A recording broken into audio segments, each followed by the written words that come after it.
ਸਤਨਾਮ ਸ੍ਰੀ ਵਾਹਿਗੁਰੂ ਸਾਹਿਬ ਜੀ। ਏਕ ਓੰਕਾਰ ਸਤਿਗੁਰ ਪ੍ਰਸਾਦ।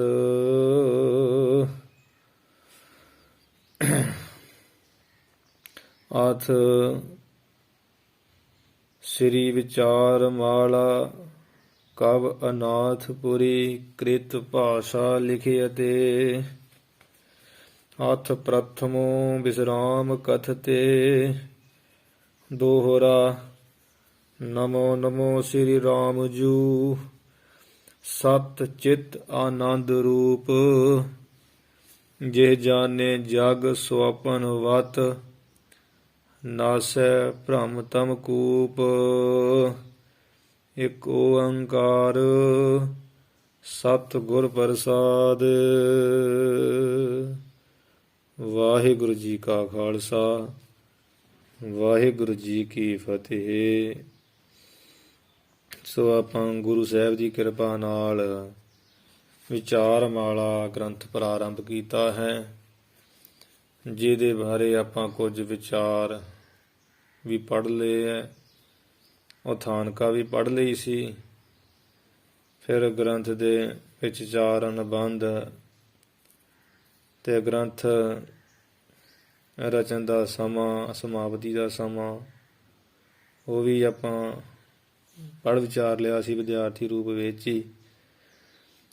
ਤੇ ਵਿਚਾਰ ਮਾਲਾ ਦੇ ਵਿੱਚ ਗ੍ਰੰਥ ਦੇ ਜਿਹੜਾ ਮੰਗਲ ਹੈ ਦੋਹਰੇ ਰੂਪ ਵਿੱਚ ਪਹਿਲਾ ਹੀ ਵਿਸ਼ਰਾਮ, ਪਹਿਲੇ ਦਾ ਪਹਿਲਾ ਹੀ ਦੋਹਰਾ, ਕਿ ਉਹਦਾ ਅਸਲ ਰੂਪ ਕੀ ਹੈ ਤੇ ਉਸ ਨੂੰ ਸੁਆਮੀ ਜੀ ਨੇ ਜਿਵੇਂ ਲਿਖਿਆ, ਜਿਨ੍ਹਾਂ ਨੇ ਟੀਕਾ ਕੀਤਾ, ਜਿਨ੍ਹਾਂ ਦਾ ਨਾਮ ਗੋਬਿੰਦ ਦਾਸ ਹੈ, ਤੇ ਵੀ ਉਹਨਾਂ ਨੇ ਜਿਹੜਾ ਹੈ ਮੰਗਲ ਨੂੰ ਭਾਸ਼ਾ ਰੂਪ ਵਿੱਚ ਲਿਖਿਆ ਹੈ। ਉਹ ਵੀ ਆਪਾਂ ਜਿਹੜੀ ਵਿਚਾਰ ਜਿਹੜੀ ਕਰ ਲਈ ਹੈ।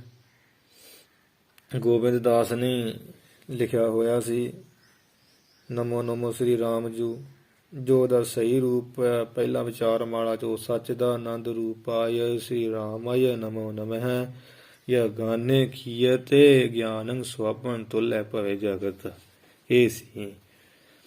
ਸੋ ਆਪਾਂ ਉਹ ਵਿਚਾਰ ਕਰ ਹੀ ਲਈ ਸੀ। ਅੱਜ ਆਪਾਂ ਜਿਵੇਂ ਗੁਰਸਿੱਖ ਵਿਦਵਾਨਾਂ ਨੇ ਸਭ ਤੋਂ ਪਹਿਲਾਂ ਆਪਣੇ ਇਸ਼ਟ ਦਾ ਮੰਗਲ ਲਿਖਿਆ, ਇੱਕ ਓੰਕਾਰ ਸਤਿਗੁਰ ਪ੍ਰਸਾਦ, ਉਹਦੀ ਆਪਾਂ ਵਿਚਾਰ ਕਰਦੇ ਹਾਂ।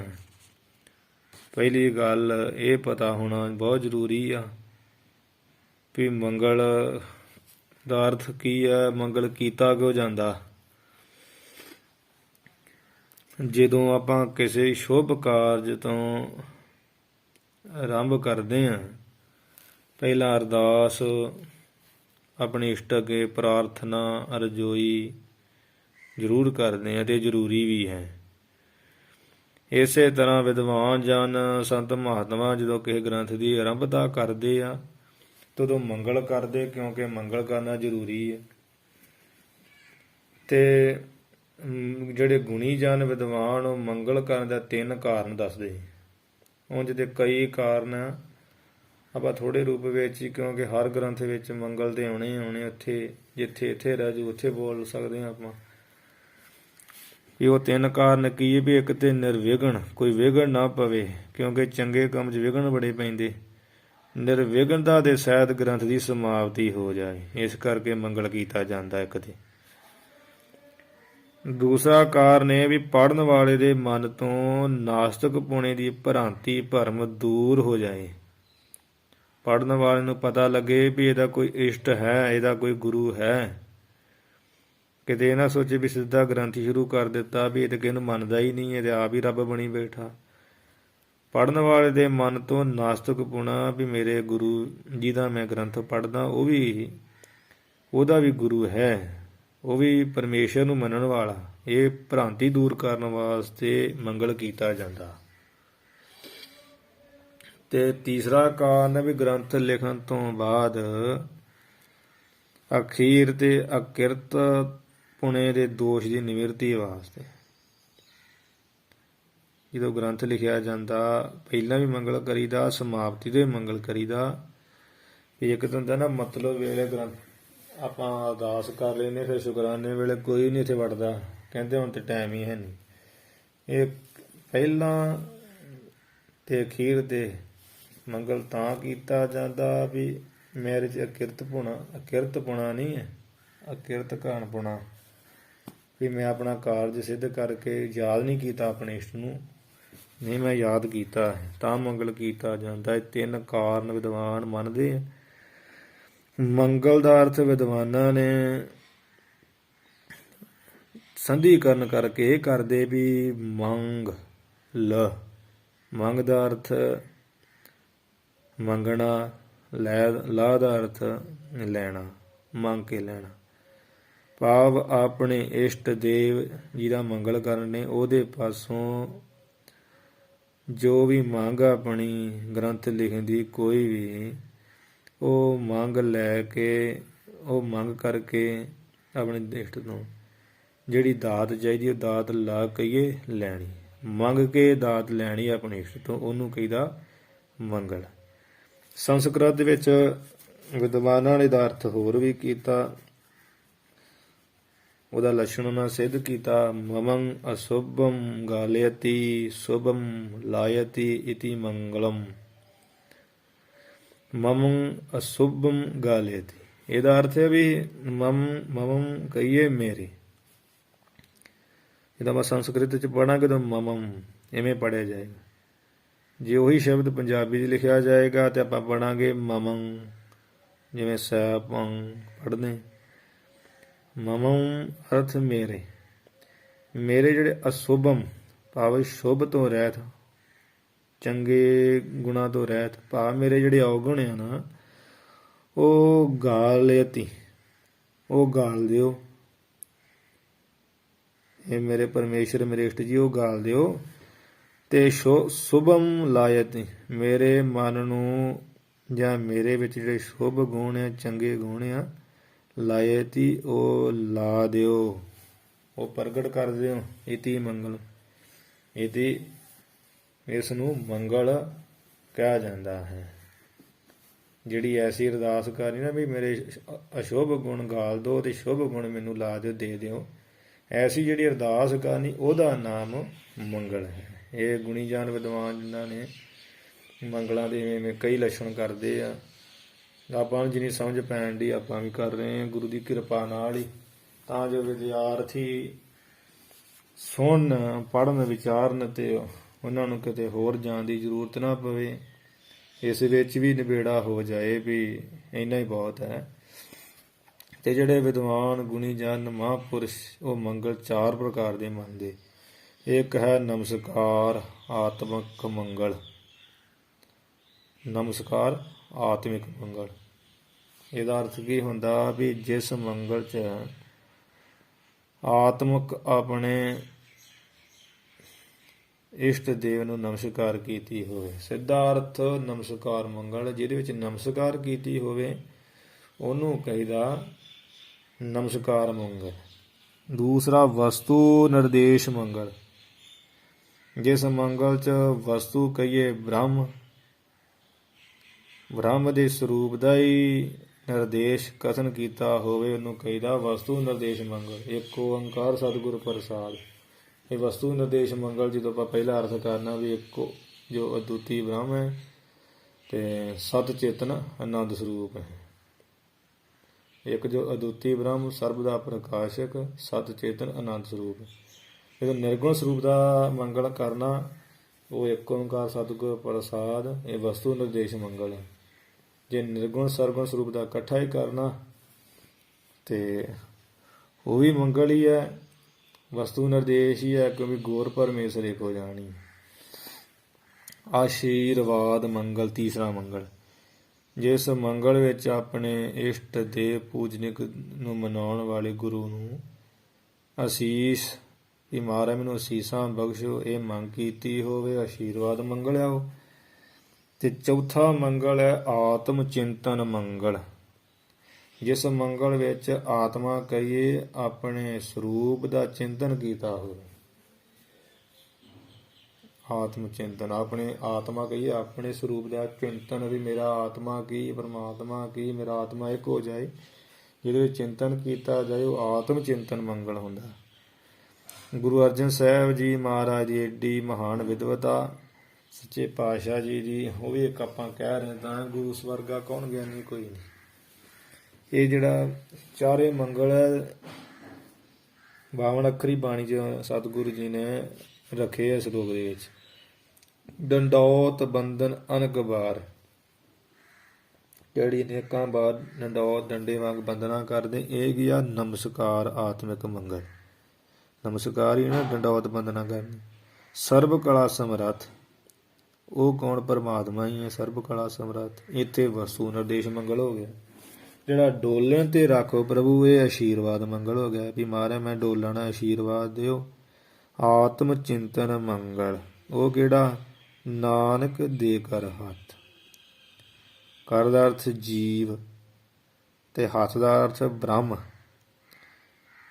ਮਹਾਰਾਜ ਜੀ ਤੇ ਬ੍ਰਹਮ ਇੱਕ ਹੀ ਹੈ।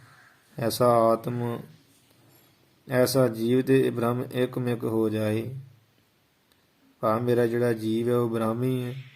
ਇਹ ਆਤਮ ਚਿੰਤਨ ਮੰਗਲ ਹੋ ਗਿਆ। ਇਸ ਪ੍ਰਕਾਰ ਮੰਗਲ ਕਾਰਨ ਦਾ ਕਾਰਨ ਕੀ ਹੈ, ਕਿਉਂ ਕੀਤਾ ਜਾਂਦਾ ਹੈ, ਤੇ ਫਿਰ ਮੰਗਲ ਕਿੰਨੇ ਪ੍ਰਕਾਰ ਦਾ, ਉਹ ਆਪਾਂ ਜੀ ਵਿਚਾਰ ਕੀਤੀ ਹੈ। ਤੇ ਇਸ ਪ੍ਰਕਾਰ ਨਾਲ ਇੱਕ ਓੰਕਾਰ ਸਤਿਗੁਰ ਪ੍ਰਸਾਦ, ਇੱਕ ਜੋ ਅਦਵੈ ਸਰੂਪ ਹੈ, ਸੁਜਾਤੀ ਵਿਜਾਤੀ ਸਵੈਗਤ ਭੇਦ ਤੋਂ ਰਹਿਤ ਹੈ। ਇਹਦੀ ਵਿਚਾਰ ਫੇਰ ਕਿਤੇ ਵਿਸਥਾਰ ਨਾਲ ਕਰਾਂਗੇ ਵੀ ਸੁਜਾਤੀ ਕੀ ਹੈ, ਵਿਜਾਤੀ ਕੀ ਹੈ, ਸਵੈਗਤ ਭੇਦ ਕੀ। ਸਿੱਧਾ ਜਾ ਦਾ ਅਰਥ ਵੀ ਇੱਕ ਜੋ ਅਦੁੱਤੀ ਬ੍ਰਹਮ, ਭਾਵ ਜੋ ਇੱਕੋ ਹੀ ਹੈ, ਤੁਧ ਬਿਨ ਦੂਜਾ ਕੋਈ ਨਹੀਂ, ਏਕੋ ਹੈ ਭਾਈ ਏਕੋ ਹੈ। ਓੰਕਾਰ ਸਰਬ ਦਾ ਜੋ ਪ੍ਰਕਾਸ਼ਕ ਹੈ, ਸਾਰਿਆਂ ਦਾ ਜੋ ਪ੍ਰਕਾਸ਼ ਕਰਨ ਵਾਲਾ ਮੰਤਰ ਹੈ ਓੰਕਾਰ। ਤੇ ਓੰਕਾਰ ਆਦਿ ਕਥਨੀ ਅਨਾਦਿ, ਪਹਿਲੀ ਕਥਨੀ ਪਰਮੇਸ਼ਰ ਦੀ ਜੋ ਅਨਾਦਿ ਹੈ, ਜੇ ਤੋਂ ਬ੍ਰਹਮੰਡ ਪੈਦਾ ਹੋਇਆ, ਸਭ ਕੁਝ ਪੈਦਾ ਹੋਇਆ। ਓੰਕਾਰ ਕਹੀਏ ਸਰਬ ਦਾ ਪ੍ਰਕਾਸ਼ਕ ਹੈ। ਤੇ ਓੰਕਾਰ ਦਾ ਅਰਥ ਹੋਰ ਵੀ ਕਰਦੇ ਆ। ਓੰਕਾਰ ਜਿਹੜਾ ਸ਼ਬਦ ਆਵ ਧਾਤੂ ਤੋਂ ਬਣਿਆ, ਆਵ ਭਾਵ ਆਵ ਸ਼ਬਦ ਸੀ। ਇਸ ਤਰ੍ਹਾਂ ਓੰਕਾਰ ਉਚਾਰਨ ਸੇ, ਓੰਕਾਰ ਜਿਹੜਾ ਓੰਕਾਰ ਸ਼ਬਦ ਹੈ ਨਾ, ਉਹ ਆਵ ਧਾਤੂ ਤੋਂ ਬਣਿਆ, ਓੰਕਾਰ।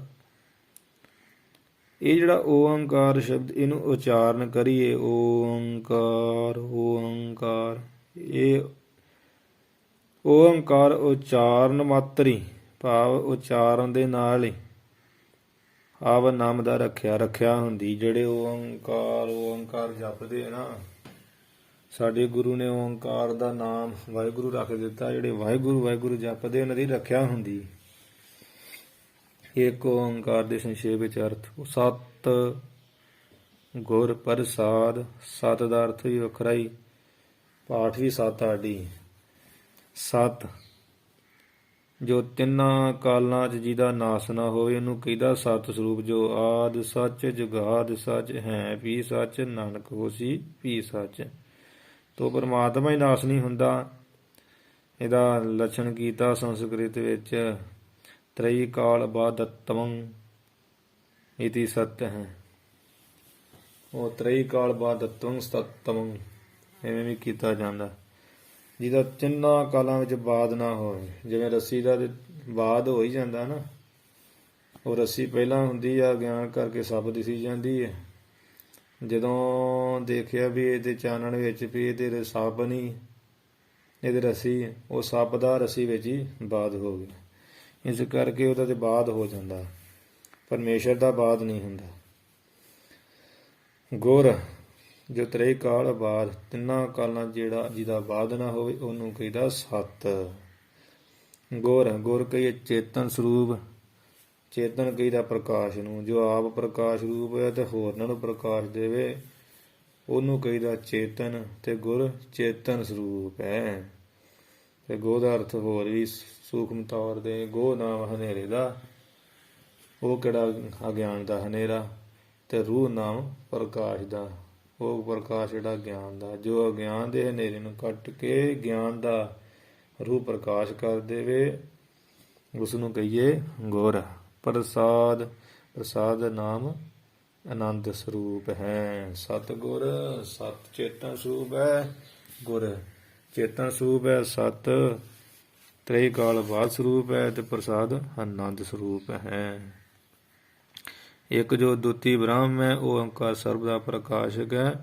ਉਹਦਾ ਸਿੱਧਾ ਅਰਥ ਐਸਾ ਵਾਹਿਗੁਰੂ ਸਤਿਗੁਰ ਸੱਚੇ ਗੁਰਾਂ ਦੀ ਕਿਰਪਾ ਦੇ ਨਾਲ ਪ੍ਰਸਾਦ ਕਹੀਏ, ਕਿਰਪਾ ਸੇ ਪ੍ਰਾਪਤ ਹੁੰਦਾ।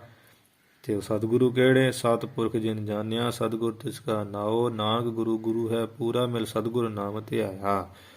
ਸਰਬ ਸੁਖਾਂ ਕਾ ਦਾਤਾ ਸਤਿਗੁਰ, ਤਾਂ ਕੀ ਸਰਨੀ ਪਾਈਏ। ਸਤਿਗੁਰੂ ਨਾਨਕ ਪੂਰਾ, ਬਚਨਾ ਕਾ ਸੂਰਾ।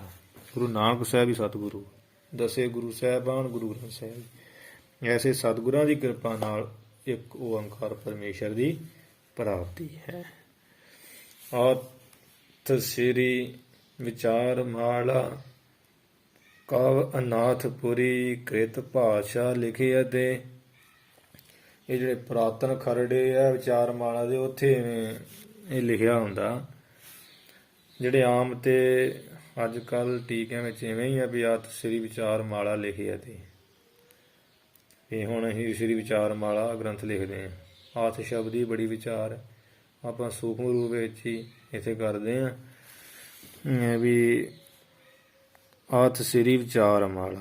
ਹੁਣ ਕਵੀ ਜੋ ਅਤ ਸ੍ਰੀ ਵਿਚਾਰ ਮਾਲਾ ਕਵ ਅਨਾਥਪੁਰੀ, ਜੋ ਕਵੀ ਅਨਾਥਪੁਰੀ ਸੰਤ ਜੀ ਹੈ, ਜਿਨ੍ਹਾਂ ਦਾ ਸਿਧਾਂਤਕ ਗ੍ਰੰਥ ਜੋ ਵਿਚਾਰ ਮਾਲਾ ਗ੍ਰੰਥ ਲਿਖਿਆ ਹੋਇਆ ਜੋ ਸੰਸਕ੍ਰਿਤ ਵਿੱਚ ਸੀ। ਸੋਭਾ ਅਤ ਦਾ ਅਰਥ ਹੁਣ ਸ਼੍ਰੋਮਣੀ ਸੁਭਾਏਮਾਨ ਵਿਚਾਰ ਮਾਲਾ ਗ੍ਰੰਥ ਜੋ ਸੰਸਕ੍ਰਿਤ ਵਿੱਚ ਸੀ, ਕਵੀ ਅਨਾਥਪੁਰੀ ਜੀ ਦਾ ਲਿਖਿਆ ਹੋਇਆ, ਕ੍ਰਿਤ ਭਾਸ਼ਾ ਲਿਖੀ ਹੈ। ਉਹਦਾ ਭਾਸ਼ਾ ਵਿੱਚ ਲੱਥਾ ਕਰਦੇ ਹਾਂ, ਉਹਨੂੰ ਆਮ ਭਾਸ਼ਾ ਵਿੱਚ ਲਿਖਦੇ ਹਾਂ।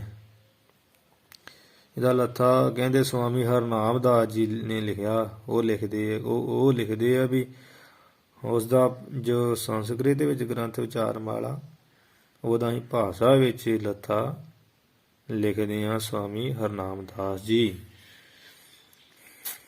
ਅਤ ਦਾ ਅਰਥ ਹੁਣ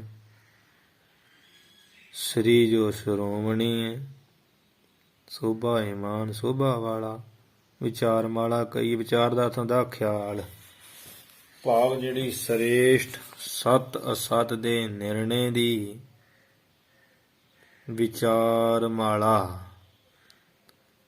ਸ੍ਰੇਸ਼ਟ ਸਤ ਅਸਤ ਨਿਰਣੇ ਦੀ ਚਰਚਾ ਦੇ, ਇਹਦੇ ਵਿੱਚ ਚਰਚਾ ਹੀ ਨਾ ਗੁਰੂ ਸਿੱਖ ਦੀ, ਐਸੇ ਚਰਚਾ ਦੇ ਅੱਖਰਾਂ ਦੀ ਮਾਲਾ, ਭਾਵ ਸ੍ਰੇਸ਼ਟ ਅੱਖਰ ਜਿਹੜੇ ਵਿੱਚ ਆਉਣੇ ਆ, ਸ੍ਰੇਸ਼ਟ ਅੱਖਰਾਂ ਰੂਪ ਮਣਕਿਆਂ, ਇਹ ਮਣਕੇ ਮਾਨੋ ਸਿਧਾਂਤ ਰੂਪੀ ਧਾਗਾ, ਜਿਹੜਾ ਸਿਧਾਂਤ ਵਿੱਚ ਉਹ ਧਾਗੇ ਨਾਲ ਵਿਵੇਕ ਬੁੱਧ ਰੂਪ, ਜਿਹੜੀ ਵਿਵੇਕ ਵਾਲੀ ਬੁੱਧੀ, ਅਗਿਆਨ ਵਾਲੀ ਬੁੱਧੀ ਆ, ਜੀਵ ਦੀ ਏਕਤਾ ਵਾਲੀ ਬੁੱਧੀ ਆ, ਉਸ ਬੁੱਧੀ ਰੂਪ ਸੂਈ ਦੇ ਨਾਲ ਗੁੰਥਨ ਕੀਤੀ ਹੋਈ ਵਿਚਾਰਾਂ ਦੀ ਮਾਲਾ ਦਾ, ਐਸੇ ਵਿਚਾਰਾਂ ਦੀ ਮਾਲਾ ਦਾ ਗ੍ਰੰਥ ਲਿਖਦੇ ਹਾਂ।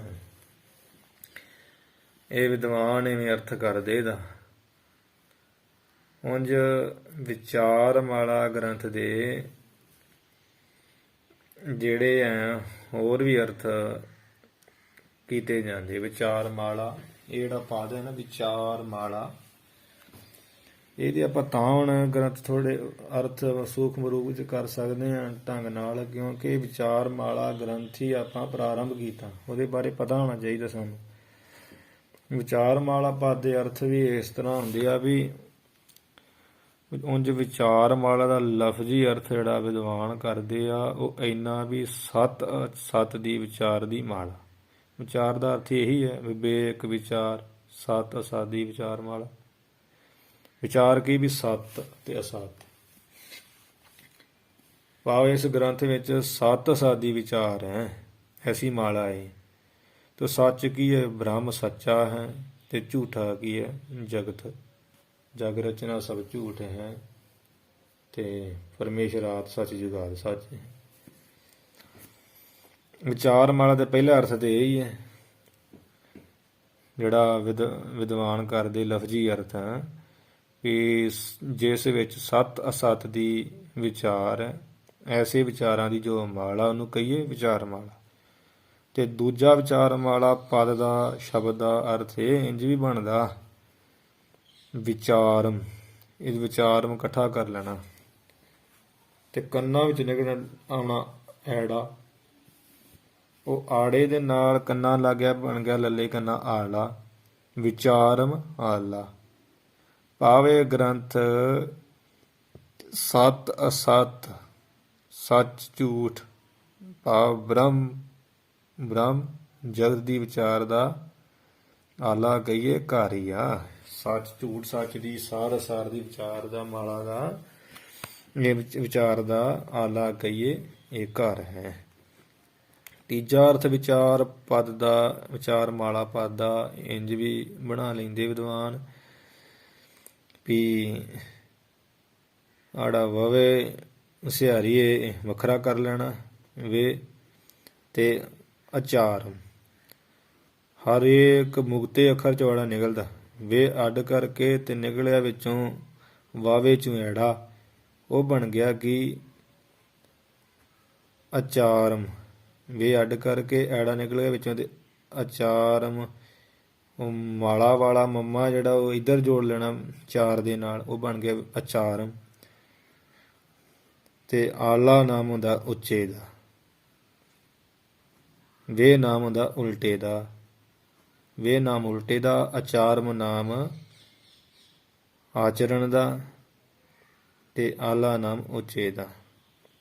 ਇਸ ਵਿਚਾਰ ਮਾਲਾ ਗ੍ਰੰਥ ਨੂੰ ਪੜ੍ਹ ਕੇ ਉਹਨਾਂ ਜੀਵਾਂ ਦਾ ਆਚਰਣ ਉੱਚਾ ਹੋ ਜਾਂਦਾ ਜਿਹੜੇ ਗ੍ਰੰਥ ਨੂੰ ਪੜ੍ਹਦੇ ਨਾ ਧਿਆਨ ਨਾਲ।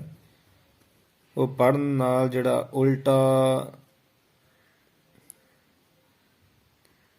ਉਲਟਾ ਨਾ ਇਸ ਪਰਮਾਰਥ ਦੀ ਸੱਤਾ ਵੱਲੋਂ, ਉਹ ਇਹ ਗ੍ਰੰਥ ਨੂੰ ਪੜ੍ਹ ਕੇ ਉਹਨਾਂ ਦਾ ਜਿਹੜਾ ਆਚਾਰਮ ਕਹੀਏ ਆਚਰਣ ਆ, ਉਹ ਆਲਾ ਕਹੀਏ ਉੱਚਾ ਹੋ ਜਾਂਦਾ, ਭਾਵ ਸ਼ਾਸਤਰ ਅਨੁਸਾਰ ਜੀਵਨ ਉਹਨਾਂ ਦਾ ਹੋ ਜਾਂਦਾ। ਤੀਜਾ ਅਰਥ ਇਹਦਾ ਐਵੇਂ। ਚੌਥਾ ਅਰਥ ਇੰਜ ਵੀ ਬਣਦਾ ਜੋ ਇਸ ਗ੍ਰੰਥ ਵਿੱਚੋਂ ਆਤਮ ਕਥਾ ਪੜ੍ਹ ਕੇ ਦ੍ਰਿੜ ਕਰਦਾ। ਇਹ ਆਤਮ ਕਥਾ ਹੀ ਹੈ ਨਾ, ਜੀਵ ਈਸ਼ ਦੀ ਵਿਚਾਰ, ਸਤ ਅਸਾਦੀ ਵਿਚਾਰ, ਇਹ ਆਤਮ ਕਥਾ ਹੀ। ਇਸ ਆਤਮ ਕਥਾ ਨੂੰ ਪੜ੍ਹ ਕੇ ਜਿਹੜਾ ਦ੍ਰਿੜ ਕਰਦਾ, ਪੱਕਿਆਂ ਕਰਦਾ, ਉਹਨਾਂ ਦੇ ਹਿਰਦੇ ਵਿੱਚੋਂ, ਹੁਣ ਇੱਥੇ ਸੰਧੀਕਰਨ ਕਿਵੇਂ ਕਰਨਾ, ਵਿਚਾ ਹਵੇ ਸਿਆਰੀ ਚੱਚੇ ਕਰਨ, ਇਹ ਬਣ ਗਿਆ ਵਿਚਾ, ਤੇ ਰਾਰਾ ਪਾਠ ਮੰਮੇ ਨਾਲ ਲਾ ਦੇਣਾ ਤੇ ਬਣ ਗਿਆ ਰਮਾ, ਤੇ ਲਾ ਪਾਠ ਅੱਡ ਕਰ ਦੇਣਾ, ਵਿਚਾ ਰਮਾ ਲਾ, ਇਵੇਂ ਕਰ ਲੈਣਾ। ਵਿਚਾ ਦਾ ਅਰਥ ਵਿੱਚੋਂ, ਰਮਾ ਦਾ ਅਰਥ ਲక్ష్ਮੀ ਤੇ ਲਾ ਦਾ ਅਰਥ ਲੈਤਾ ਲੈ। ਚੌਥਾ ਅਰਥ ਇਵੇਂ ਕਰਨਾ ਵਿਚਾਰ ਮਾਲਾ ਪਦ ਦਾ ਵੀ ਇਸ ਗ੍ਰੰਥ ਵਿੱਚ ਹੈਗੀ ਹੈ ਆਤਮ ਕਥਾ ਸਾਰੀ। ਆਤਮ ਗ੍ਰੰਥਾ ਪੜ੍ਹ ਕੇ, ਆਤਮ ਕਥਾ ਪੜ੍ਹ ਕੇ ਜਿਹੜਾ ਉਸ ਨੂੰ ਦ੍ਰਿੜ ਕਰਦਾ, ਭਾਵ ਧਾਰਨ ਕਰਦਾ, ਪੱਕਿਆਂ ਕਰਦਾ, ਉਹਨਾਂ ਵਿਦਵਾਨਾਂ ਗੁਣੀ ਜਨਾਂ ਦੇ ਹਿਰਦੇ ਵਿਚਾ ਕਹੀਏ ਵਿੱਚੋਂ, ਰਮਾ ਕਹੀਏ ਲక్ష్ਮੀ ਧਨ ਦੌਲਤ, ਜਿਹਨੂੰ ਬੰਦਾ ਇਕੱਠਿਆਂ ਕਰ ਲਈ, ਕਈ ਕੁਝ ਕਰਦਾ ਬਹੁ ਪਰ ਪੰਜ ਕਰ ਪਾਰਦਾਂ ਲਿਆਵੇ। ਇਹ ਧਨ ਦੌਲਤ ਨੂੰ ਇਕੱਠਿਆਂ ਕਰਨ ਦੀ ਜਿਹੜੀ ਲਾਲਸਾ ਨਾ, ਲਾ ਦਾ ਅਰਥ ਲਾਲਸਾ, ਚਾਹਨਾ ਹੈ, ਉਹ ਲਾ ਕਹੀਏ ਲੈ ਹੋ ਜਾਂਦੀ। ਲਾ ਦਾ ਅਰਥ ਲਾਲਸਾ ਵੀ ਕਰ ਲੈਣਾ, ਲਾ ਦਾ ਅਰਥ ਲੈ ਵੀ ਕਰ ਲੈਣਾ। ਧਨ ਦੌਲਤ ਇਕੱਠਿਆਂ ਕਰਨ ਦੀ ਜਿਹੜੀ ਲਾਲਸਾ, ਉਹ ਲਾ ਕਹੀਏ ਲੈ ਹੋ ਜਾਂਦੀ, ਭਾਵ ਉਹ ਖਤਮ ਹੋ ਜਾਂਦੀ। ਜਿਹਦਾ ਆਤਮ ਵਸਤੂ ਤੇ ਜਿਹਨੇ ਵਿਚਾਰ ਕਰ ਲਈ, ਫਿਰ ਉਹਦੇ ਅੰਦਰ ਇਹ ਚੀਜ਼ਾਂ ਹੀ ਰਹਿ ਜਾਂਦੀ। ਜਿਨੀ ਚੱਲਣ ਜਾਣਾ ਸੇ ਕਿਉਂ ਕਰੇ ਵਿਥਾਰ। ਆਤਮਾ ਮਰਦੀ ਨਹੀਂ ਹੈ, ਸਰੀਰ ਦੇ ਵਾਸਤੇ ਹੀ ਇਹ ਸਾਰੇ ਪ੍ਰਬੰਧ ਕਰੀਦੇ, ਫਿਰ ਉਹ ਇਹਦੇ ਪ੍ਰਬੰਧ ਨਹੀਂ ਕਰਦੇ। ਇਸ ਪ੍ਰਕਾਰ ਇਹ ਵਿਚਾਰਮਾਲਾ ਗ੍ਰੰਥ ਦੇ ਵਿਚਾਰਮਾਲਾ ਪਦ ਦੇ ਕਈ ਅਰਥ ਹੈ। ਹਾਂਜੀ, ਆਥ ਸ੍ਰੀ ਵਿਚਾਰਮਾਲਾ ਕਵ ਅਨਾਥਪੁਰੀ, ਆਥ ਕਹੀਏ ਹੁਣ ਜੋ ਸ਼੍ਰੋਮਣੀ ਸੁਭਾਏਮਾਨ ਵਿਚਾਰਮਾਲਾ ਗ੍ਰੰਥ ਹੈ, ਕਵੀ ਅਨਾਥਪੁਰੀ ਜੀ ਦਾ ਲਿਖਿਆ ਹੋਇਆ ਸੰਸਕ੍ਰਿਤ ਵਿੱਚ ਸੀ। ਕ੍ਰਿਤ ਭਾਸ਼ਾ ਲਿਖੀ ਅਤੇ ਉਸ ਨੂੰ ਭਾਸ਼ਾ ਆਮ ਭਾਸ਼ਾ ਵਿੱਚ ਜੋ ਵਿਦਵਾਨ ਜਨਾਂ ਪਾਠਕਾਂ ਦੀ ਸਮਝ ਵਿੱਚ ਪੈ ਜਾਏ ਉਸ ਵਿੱਚ ਲੱਥਾ ਕਰਕੇ ਲਿਖਿਆ ਤੇ ਲਿਖਦੇ ਹਾਂ। ਸਵਾਮੀ ਹਰਨਾਮ ਦਾਸ ਜੀ ਨੇ ਲਿਖਿਆ ਸੀ ਬਾਅਦ ਵਿੱਚ। ਅਥ ਪ੍ਰਥਮੋ ਵਿਸਰਾਮ ਕਥਤੇ, ਇਹੀ ਸ਼ੁਭ ਪਾਠ ਹੈ। ਕਈ ਥਾਵਾਂ ਤੇ ਪਹਿਲਾ ਵਿਸ਼ਰਾਮ ਹੀ ਲਿਖਿਆ। ਅਥ ਕਹੀਏ ਹੁਣ ਪ੍ਰਥਮੋ ਪਹਿਲਾ ਵਿਸ਼ਰਾਮ ਇਸ ਗ੍ਰੰਥ ਦਾ ਕਥਤੇ ਕਥਨ ਕਰਦੇ ਹਾਂ। ਦੋਹਰਾ ਨਮੋ ਨਮੋ ਸ੍ਰੀ ਰਾਮ ਜੂ, ਇਹ ਆਪਾਂ ਪਿਛੇ ਪੜ੍ਹੀ ਆਏ ਆ ਵੀ ਇਹ ਮੰਗਲ ਜੋ ਸੰਸਕ੍ਰਿਤ ਵਿੱਚ ਉਹਨੂੰ ਗੋਬਿੰਦ ਦਾਸ ਸਵਾਮੀ ਜੀ ਨੇ ਇਵੇਂ ਆਮ ਭਾਸ਼ਾ ਵਿੱਚ ਲੱਥਾ ਕਰਕੇ ਲਿਖਿਆ ਹੈ। ਤੇ ਨਮੋ ਨਮੋ ਸ੍ਰੀ ਰਾਮ ਜੂ ਕਹਿੰਦੇ ਹੈ ਕਵੀ ਜੀ, ਨਮਸਕਾਰ ਹੈ। ਨਮੋ ਨਮਸਕਾਰ ਹੈ ਸਰਗੁਣ ਸਰੂਪ ਸ਼੍ਰੀ ਕੌਣ? ਸ਼੍ਰੀ ਰਾਮ ਚੰਦਰ ਭਗਵਾਨ ਜੀ ਨੂੰ ਕਹਿੰਦੇ ਨਮਸਕਾਰ ਹੈ ਸਰਗੁਣ ਸਰੂਪ ਜੋ ਸ਼੍ਰੀ ਰਾਮ ਚੰਦਰ ਭਗਵਾਨ ਜੀ ਹੈ, ਪਰਮੇਸ਼ਰ ਦਾ ਸਰਗੁਣ ਸਰੂਪ। ਤੇ ਅੱਗੇ ਲਿਖਦੇ ਹੈ ਸਤ ਚਿਤ ਆਨੰਦ ਰੂਪ, ਤੇ ਨਮੋ ਨਮੋ ਦੋ ਵਾਰ ਲਿਖਿਆ ਜਾਣਾ, ਇਸ ਕਰਕੇ ਇੱਕ ਨਮੋ ਉਧਰ ਲੱਗ ਜਾਣਾ। ਨਮੋ ਸਤ ਚਿਤ ਆਨੰਦ ਰੂਪ, ਨਮਸਕਾਰ ਹੈ ਸਤ ਚੇਤਨ ਸਰੂਪ ਆਨੰਦ ਸਰੂਪ ਨਿਰਗੁਣ ਰੂਪ ਨੂੰ, ਪਰਮੇਸ਼ਰ ਨੂੰ।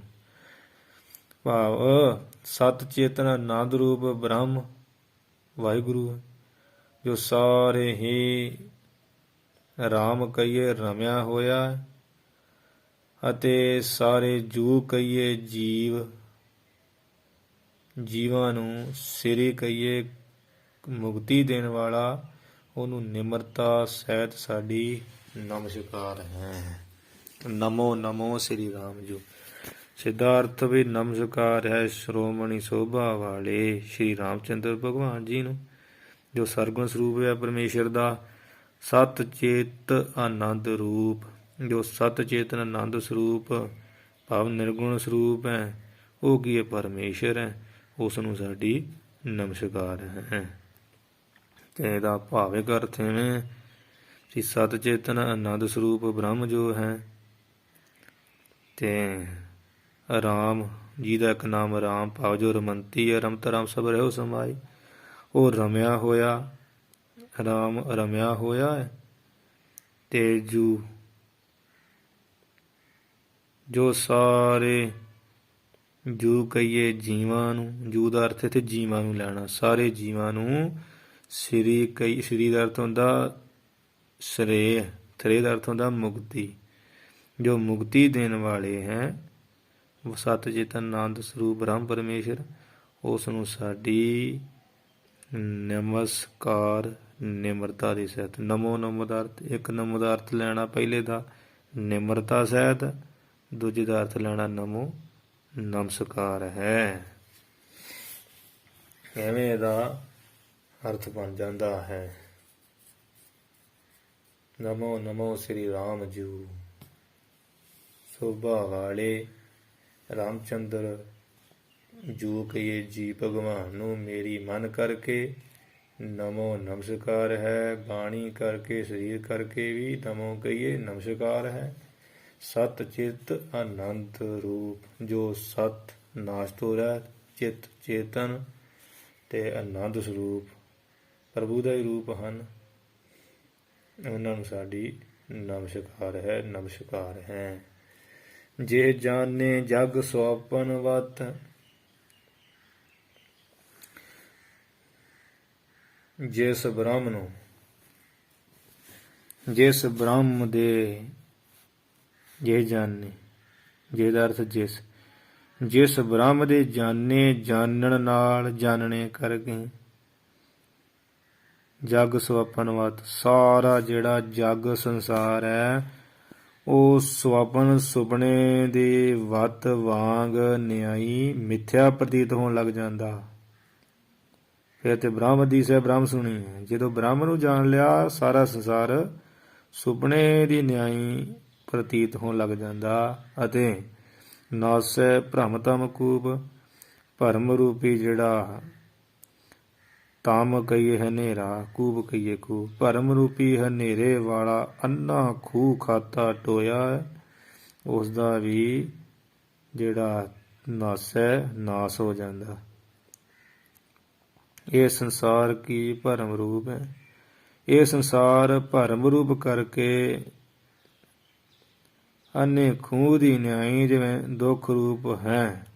ਜਿਵੇਂ ਅੰਨੇ ਖੂਹ 'ਚ ਕੋਈ ਡਿੱਗ ਪਏ ਨਾ ਤੇ ਉਹਨੂੰ ਨਾ ਕਿਸੇ ਨੇ ਆਵਾਜ਼ ਦੇਣੀ ਹੈ ਤੇ ਉਹ ਵੀ ਵਿਚਾਰਾ ਥੱਲੇ ਪਿਆ ਕੇ ਦਿਖਦਾ ਨਹੀਂ। ਅੰਨੇ ਖੂਹ 'ਚ ਹਨੇਰਾ ਹਨੇਰਾ ਹੁੰਦਾ, ਕੰਡੇ ਕੁੰਡੇ ਪਏ ਤੇ ਪਾਣੀ ਮੈਲਾ ਜਿਹਾ ਪਿਆ ਹੁੰਦਾ ਤੇ ਦੁੱਖ ਰੂਪ ਹੀ ਹੈ। ਇਹ ਸੰਸਾਰ ਭਰਮ ਰੂਪ ਕਰਕੇ, ਭਰਮ ਕਰਕੇ ਸੰਸਾਰ ਹੈ ਤੇ ਇਹ ਭਰਮ ਰੂਪ ਕਰਕੇ ਅੰਨੇ ਖੂਹ ਦੀ ਨਿਆਈ ਦੁੱਖ ਰੂਪ ਹੈ। ਅਤੇ ਬ੍ਰਹਮ ਗਿਆਨ ਨਾਲ ਇਸ ਅਵਿਦਿਆ ਦੇ ਕਾਰਜ ਰੂਪ ਅਨਰਥ ਬ੍ਰਹਮ ਗਿਆਨ ਹੋ ਜੇ। ਇਹ ਜਿਹੜਾ ਅਵਿਦਿਆ ਦਾ ਕਾਰਜ ਆ ਨਾ, ਇਹ ਸੰਸਾਰ ਅਨਰਥ, ਇਹਦੀ ਨਿਵਿਰਤੀ ਹੋ ਜਾਂਦੀ। ਇਸ ਅਵਿਦਿਆ ਦੇ ਕਾਰਜ ਰੂਪ ਅਨਰਥ ਸੰਸਾਰ ਦੀ ਨਿਵਿਰਤੀ ਕਹੀ ਹੈ, ਜੋ ਪਰਮਾਨੰਦ ਦੀ ਪ੍ਰਾਪਤੀ ਤੋਂ ਬਿਨਾਂ ਬਣਦੀ ਨਹੀਂ। ਪਰਮਾਨੰਦ ਪ੍ਰਾਪਤ ਹੋ ਜੇ ਤੇ ਫਿਰ ਹੀ ਇਹ ਸੰਸਾਰ ਅਨਰਥ ਦੀ ਨਿਵਿਰਤੀ ਹੁੰਦੀ ਹੈ। ਇਸ ਲਈ ਪਰਮਾਨੰਦ ਦੀ ਪ੍ਰਾਪਤੀ ਜ਼ਰੂਰ ਹੋਵੇਗੀ। ਪਰਮਾਨੰਦ ਦੀ ਪ੍ਰਾਪਤੀ ਕਰਾਉਣੀ ਇਹ ਗ੍ਰੰਥ ਦਾ ਪ੍ਰਯੋਜਨ ਆ। ਜਿਹੜੇ ਚਾਰ ਅਨੁਬੰਧ ਹੈ ਨਾ ਇੱਥੇ ਕਥਨ ਕਰ ਰਹੇ ਕਵੀ ਮਹਾਰਾਜ।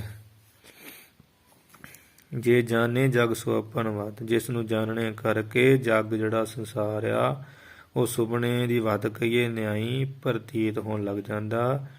ਜਿਵੇਂ ਸੁਪਨਾ ਝੂਠਾ ਹੁੰਦਾ ਆ, ਸੰਸਾਰ ਨੂੰ ਝੂਠਾ ਜਾਣ ਲਈਦਾ। ਨਾਸੈ ਭ੍ਰਮਤਮ ਕੂਪ, ਭਰਮ ਰੂਪੀ ਹਨੇਰਾ, ਭਰਮ ਭਰਮ ਦਾ ਅਰਥ ਭਰਮ, ਤਮ ਰੂਪੀ ਹਨੇਰਾ, ਕੂਪ ਕਹੀਏ ਖੂਹ। ਭਰਮ ਰੂਪੀ ਹਨੇਰੇ ਜਿਹੜਾ ਖੂਹ ਬਹੁਤ ਡੂੰਘਾ, ਭਾਵ ਬਹੁਤ ਡੂੰਘਾ ਜ਼ਿਆਦਾ ਹੀ ਹੈ। ਅੰਨਾ ਖੂਹ ਖਾਦਾ ਉਹ ਵੀ ਨਾਸ ਹੋ ਜਾਂਦਾ। ਇਹ ਸੰਸਾਰ ਸੁਪਨੇ ਵੱਤ। ਮਹਾਰਾਜ ਕਹਿੰਦੇ ਜੈਸਾ ਸੁਪਨਾ ਰਹਿਣ ਕਾ ਤੈਸਾ ਸੰਸਾਰ। ਤੇ ਭਰਮ ਦੀ ਵਿਆਖਿਆ ਮਹਾਰਾਜ ਕੀਤੀ। ਮਾਧਵੇ ਕਿਆ ਕਹੀਏ ਭ੍ਰਮ ਐਸਾ, ਜੈਸਾ ਮੰਨੀਏ ਹੋਏ ਨਾ ਤੈਸਾ। ਜਿਸ ਤਰ੍ਹਾਂ ਮੰਨੀਏ ਉਹ ਜਿਹਾ ਹੁੰਦਾ ਨਹੀਂ। ਆ ਸੰਸਾਰ ਜਿਹੋ ਜਿਹਾ ਮੰਨੀ ਬੈਠੇ ਨਾ ਸੁੱਖ ਰੂਪ, ਇਹ ਸੁੱਖ ਰੂਪ ਹੈ ਨਹੀਂ ਗਾ, ਦੁੱਖ ਰੂਪ ਹੀ ਹੈ। ਉਹ ਸਾਨੂੰ ਦੁੱਖ ਚੜ੍ਹਿਆ ਹੀ ਰਹਿੰਦਾ ਪਰ ਯਕੀਨ ਨਹੀਂ ਹੁੰਦਾ ਸਾਨੂੰ। ਇਸੇ ਕਰਕੇ ਹੀ ਔਖੇ ਹੁੰਦੇ। ਤਾਂ ਹੀ ਇਹ ਜਿਹੜਾ ਹੈ ਪਹਿਲਾਂ ਮੰਗਲ ਕੀਤਾ ਹੈ।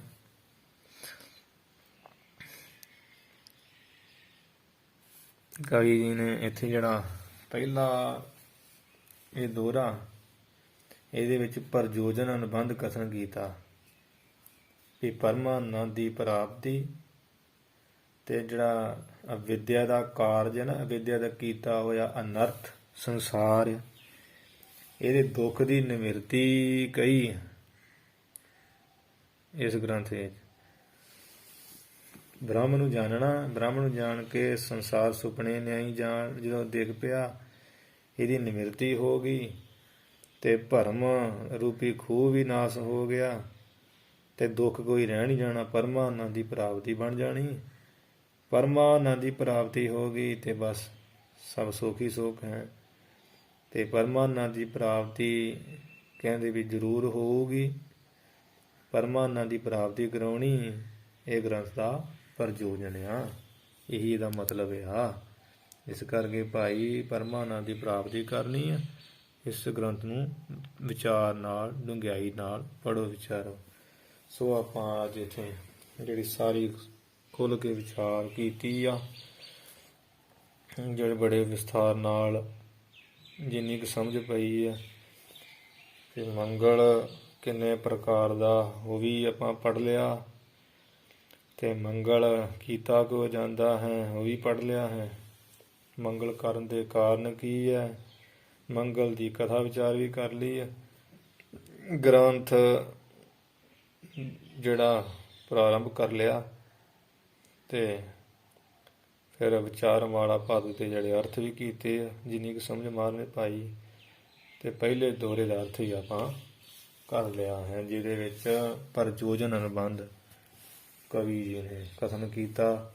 ਨਾਲ ਨਮਸਕਾਰਾਤਮਕ ਨਮਸਕਾਰ ਮੰਗਲ ਵੀ ਹੈ ਇਹਦੇ ਵਿੱਚ, ਤੇ ਸਤਿਚਿਤ ਆਨੰਦ ਸਰੂਪ ਇਹ ਵੀ ਵਿੱਚ ਇਹ ਮੰਗਲ ਹੈ। ਭਾਵ ਕਿ ਜਿਹੜੇ ਮੰਗਲ 4 ਪ੍ਰਕਾਰ ਦੇ ਕਹੇ ਆ, ਜਿਹੜਾ ਤੇ ਨਮੋ ਨਮੋ ਕਿਹਾ ਇਹ ਤੇ ਨਮਸਕਾਰ ਮੰਗਲ ਹੋ ਗਿਆ। ਜਿਹੜਾ ਸਤਿਚਿਤ ਆਨੰਦ ਸਰੂਪ ਇਹ ਵਸਤੂ ਨਿਰਦੇਸ਼ ਮੰਗਲ ਹੋ ਗਿਆ, ਪਰਮੇਸ਼ਰ ਦਾ ਕਥਨ ਹੈ। ਤੇ ਇਸੇ ਤਰ੍ਹਾਂ ਵੀ ਜਿਹੜਾ ਉਸ ਪਰਮੇਸ਼ਰ ਨੂੰ ਜਾਣਿਆ ਸੰਸਾਰ ਸੁਪਨੇ ਦੀ ਨਿਆਈ ਹੋ ਜਾਂਦਾ ਪ੍ਰਤੀਤ ਵੀ ਹੋ ਜਾਏ ਮਹਾਰਾਜ, ਜਿਸ ਨੂੰ ਜਾਣੇ ਆਸ਼ੀਰਵਾਦ ਮੰਗਲ ਸਮਝ ਲੈਣਾ। ਨਾਸੇ ਭਰਮ ਤਮ ਕੂਪ, ਤੇ ਭਰਮ ਦਾ ਹਨੇਰਾ ਖੂਹ ਨਾਸ ਹੋ ਜਾਏ ਤੇ ਆਤਮਾ ਦਾ ਚਿੰਤਨ ਹੋ ਜਾਣਾ। ਇਸ ਕਰਕੇ ਆਤਮ ਚਿੰਤਨ ਮੰਗਲ ਹੀ ਸਮਝ ਲੈਣਾ। ਸੋ ਆਪਾਂ ਅਖੀਰਲੀਆਂ ਪੰਕਤੀਆਂ ਪੜ੍ਹ ਕੇ ਇੱਥੇ ਸਮਾਪਤੀ ਕਰੀ। ਨਮੋ ਨਮੋ ਸ੍ਰੀ ਰਾਮ ਜੂ, ਸਤ ਚਿਤ ਆਨੰਦ ਰੂਪ, ਜਿਹ ਜਾਣੇ ਜਗ ਸਵਪਨ ਵਤ, ਨਾਸੈ ਭ੍ਰਮ ਤਮ ਕੂਪ। ਵਾਹਿਗੁਰੂ ਜੀ ਕਾ ਖਾਲਸਾ, ਵਾਹਿਗੁਰੂ ਜੀ ਕੀ ਫਤਿਹ।